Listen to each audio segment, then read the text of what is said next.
Stellantis, the automaker formerly known as Fiat Chrysler, posted record revenues and profits in 2023.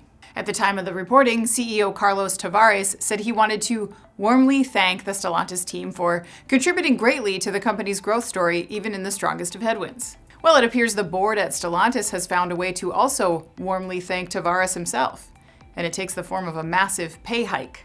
According to an SEC filing, Tavares' 2023 pay package, including direct compensation, non-vested stock, and other benefits, was nearly $40 million, marking an increase over 2022 of about 56%. A huge chunk of this, according to the filing, is a one-time bonus netted by the exec for guiding the company to hit the first 3 of its 7 transformational incentive milestone targets charted through 2025. And while, as the Detroit News points out, 93% of Tavares' compensation is variable, the massive hike could still ruffle a few feathers with the rank and file. Detroit News says the average compensation of a Stellantis employee is about $76,000, meaning Tavares makes about 518 times that of the typical worker. Still, thanks to some record UAW contracts of their own that began to push these averages, the typical Stellantis worker's salary was up 9.4% year over year.